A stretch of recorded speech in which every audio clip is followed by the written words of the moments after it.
The most powerful message you receive is the one you don't consciously see. It's just a flicker, faster than a blink of an eye, but it's enough to define a relationship, to shape a career, to establish who's in charge, all without a single word being spoken.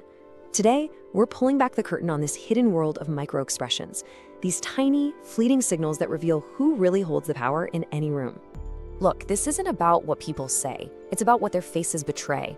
In less than half a second, a message of contempt, of dismissal, can be sent and received, and it all happens completely below the level of your conscious awareness. This is a high-speed, primal communication system, something that's been hardwired into our biology for millions of years. And once you understand this silent language, well, it's kind of like getting a superpower in social dynamics. So let's make it visible. You know the feeling, right? You're in a meeting, you're making a point you really believe in, and then suddenly this cold wave just washes over you. You feel small, you feel like you've been put in your place, and you immediately start second-guessing yourself. Your whole train of thought just derails, but you can't for the life of you pinpoint what just happened. There was no insult, no argument, just this invisible shift in the room, a silent judgment that you felt right in your gut. What you experienced, that thing you couldn't put your finger on, it has a name. It's a ghost signal, a microexpression of dominance, and it's a weapon that leaves no trace, a form of control so subtle, it feels like it's all in your head. But it is a real, measurable, physiological event, and it's designed to do one thing: enforce a social hierarchy. We call it a ghost signal because it just haunts the interaction. It's impossible to prove, but its effects are devastatingly real. And this is the damage these signals leave behind. The confusion is crippling because your gut knows you were just dismissed, but your rational brain has zero evidence to work with. And that internal conflict, it creates chronic social anxiety. You start to dread these interactions.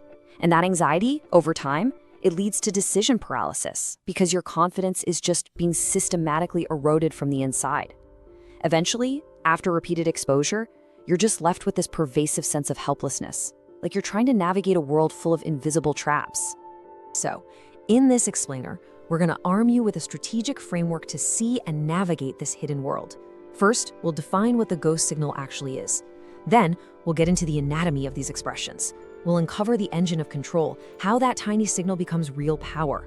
We'll explore the neurology that makes it so brutally effective. And then, most importantly, we'll show you exactly how to seize command and cultivate the ultimate power, poise. To neutralize any threat, you first have to be able to see it, and you have to be able to name it. So let's move away from that vague, unsettling feeling and get down to precisely identifying the signals themselves. It's time to name the invisible weapon. Okay, so the scientific term for this is asymmetrical emotional leakage. Let's just break that down. Asymmetrical means the signal flows one way, from the person asserting dominance down to the one being put in their place. Emotional leakage is because these are involuntary. They leak out, revealing a person's true, unfiltered feelings. And these are rooted deep in our evolutionary past. This is an ancient, high-speed system for figuring out who's who in the tribe without having to resort to costly physical fights. Now, there are two primary signals of dominance you've got to watch for. The first, and by far the most common, is contempt. That's a unilateral lift of one corner of the mouth. A smirk. It's the universal signal for, I am better than you. The second is disgust. That's a slight wrinkling of the nose, almost like you're smelling something bad. It signals your idea, or maybe just you, is repulsive. These are the ghost signals. This is what you're looking for. And here it is. Here is the key to their entire power, their speed. Less than half a second. That is so fast, your conscious mind literally cannot register and process it in time. But your subconscious, your primal brain, oh, it sees everything. Here's the leverage point. The speed of the signal is its camouflage. It lets the sender deliver this potent social blow with complete, plausible deniability. Okay, so we've identified the weapon. Now let's pop the hood and look at the engine. How does that half-second flicker of contempt translate into real-world power and control? It all happens in what's called the signal compliance loop. It's a 4-step trap. Step 1, the signal. That tiny smirk flashes. Instantly, your brain registers this as a threat of social rejection. That's step 2. Now this is where the trap closes. In step 3, you instinctively offer compliance. You perform what's called a deference ritual. Maybe you start talking faster, you over-explain your point, you give a nervous laugh, or you break eye contact. You're trying to appease them, and that act of submission leads directly to step 4, reinforcement. Your deference confirms their higher status, and the whole loop just gets stronger for the next time. I mean, just think about the efficiency of this from the sender's perspective. It costs them absolutely nothing. No energy, no argument, no risk. It's just a tiny subconscious muscle movement. But the payoff? It's enormous. They get immediate confirmation of their social rank and control over the whole interaction. It is the ultimate power move because it's maximum effect for minimum effort. The entire system is built on something called the ambiguity advantage. Because the signal is subconscious, because it's untraceable and deniable, it forces you to carry the entire psychological burden. You're the one left asking, did I see that? Did I say something wrong? You end up negotiating against yourself based on a signal that might not have even been intentional. And that is the dark genius of the system. It makes you police yourself. So why is this feedback loop so ridiculously effective? Why can't our logical minds just, shrug it off? Well, the answer is in our neural architecture. The ghost signal doesn't knock on the front door of your rational mind. It slips in through the amygdala's back door, hijacking your brain's most primitive threat detection system. This slide really illustrates the exploit perfectly. Think of it like this. You have two brains operating at two different speeds. On the left, you've got your amygdala, your fast brain. It's all about emotion, reaction, and survival. On the right, that's your prefrontal cortex, your slow brain. It's logical, analytical, conscious. A microexpression moves so fast it completely bypasses the slow brain and hits the amygdala directly. So before you can even begin to think, what was that look? Your fast brain has already screamed threat. This neurological hijack then weaponizes your own cognitive biases against you. First, there's the primacy effect, which means that initial flash of contempt becomes the anchor, and it colors your perception of everything that follows. Second, and this is the big one, it triggers an identity threat. Your brain processes that smirk as a direct threat to your standing in the group, which for a social animal like us is a 5-alarm fire. And finally, this threat just ramps up your cognitive load, diverting all your mental energy to one mission: avoid social failure at all costs. Let's be really clear here. This isn't a failure of your character. It's not about your intellect. It's a feature of your biological hardware.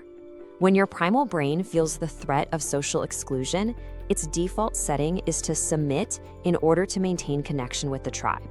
It will prioritize appeasement over rational analysis every single time, and that is the vulnerability the ghost signal exploits. All right, we've dissected the problem.